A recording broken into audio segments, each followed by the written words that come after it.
Hi, Steve. Carlos Ramirez, NBC Bay Area and Telemundo. A lot has been said that last year's championship was the toughest one in NBA history because of what happened.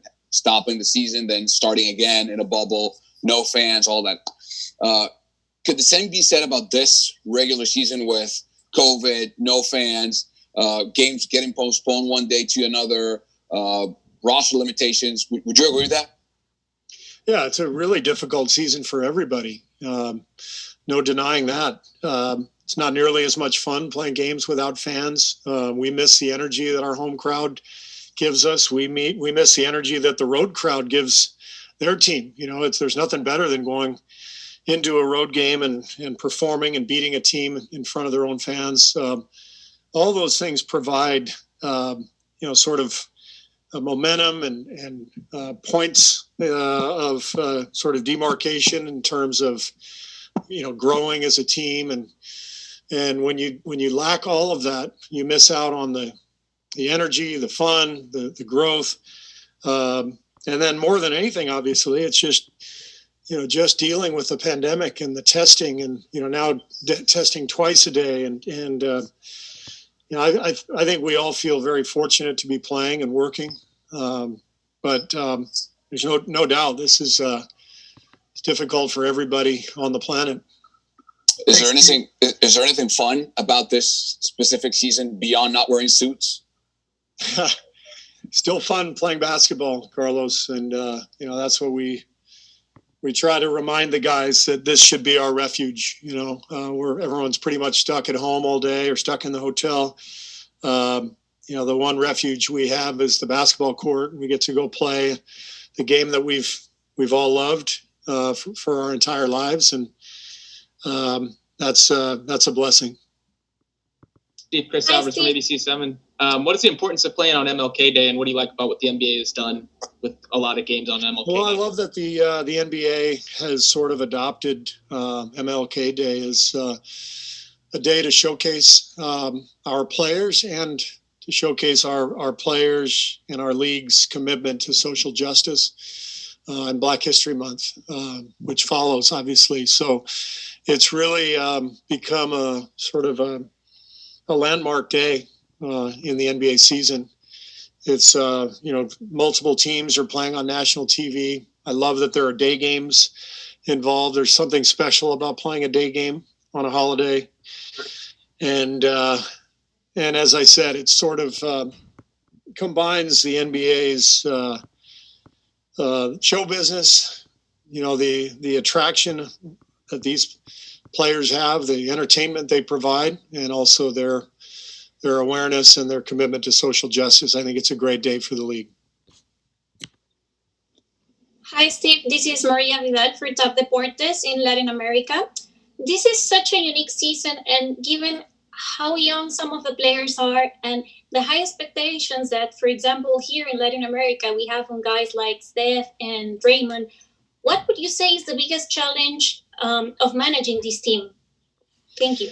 Well, I think the biggest challenge to manage this team is we have a lot of moving parts. We have James Wiseman, who we're trying to groom to become the full potential, to fulfill his potential. We've got Steph and Draymond, who are champions and have been around the league a long time. We've got Kelly and Andrew, who are in the middle of their careers, but playing with us really for the first time in maybe what's a different style than they're used to. And then we got all these young guys like Eric Paschall, like, Jordan Poole, Nico Mannion, players who are just figuring out the league. And we're trying to throw all this stuff together, be really competitive, be a playoff team, but also develop this whole crew of young guys. So it's, it's totally different, say, than when I first came aboard with the Warriors. We had all veteran players who all knew exactly what they were doing. They were almost all, other than Draymond, they were almost all finished products of what they would become. So a lot of moving parts on this team. We're trying to get those parts to function together. So it's just going to take a little longer than otherwise. Hey, Steve, David Aldridge. How are you, sir? Hi, DA. Hey, I know you have said, and others have said, the league's doing everything that it possibly can to make people as safe as possible. And I don't think anybody's questioning that. But does this feel at all like a thing to pursue in the middle of this pandemic? Does it feel like there's any type of continuity possible this season? Well, I think, Adam Silver addressed this before the season even started. The bubble was a huge challenge, but once the players and teams and officials got to the bubble, it was relatively easy for the league to operate. This is a completely different deal. Adam knew it coming in. We all knew it. And I think, let's be honest, it's somewhat of an experiment. We're trying to pull this off, trying to keep our business going. But there's a lot of obstacles just because we're not in a bubble. We're all in our homes or on the road, and there's way more opportunity for exposure. And I think, as I said, I think the league is doing the best they can to try to pull this off.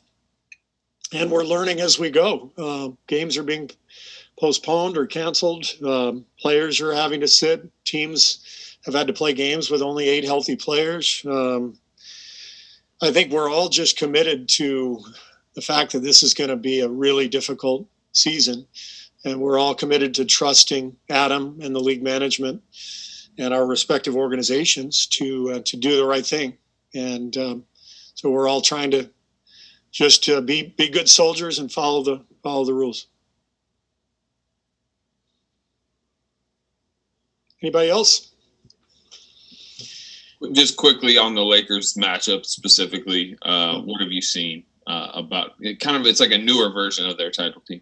Yeah, I mean, they have the confidence that comes with winning a championship, and they don't have the fatigue that comes with winning multiple championships. This is really a sweet spot. It's kind of where we found ourselves the year we won 73. You come back, it's almost a continuation of your championship season. You're on top of the world. Everybody's happy. You add some layers to what you already did. There's just a deeper level of confidence in what you're doing. And, in their case, they've added a couple of guys to increase not only their firepower, but their hunger. Guys like Marc Gasol and Schroeder, excuse me.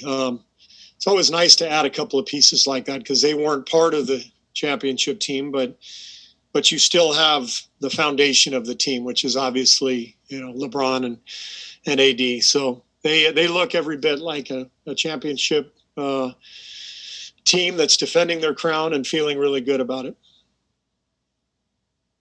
Thanks, everybody.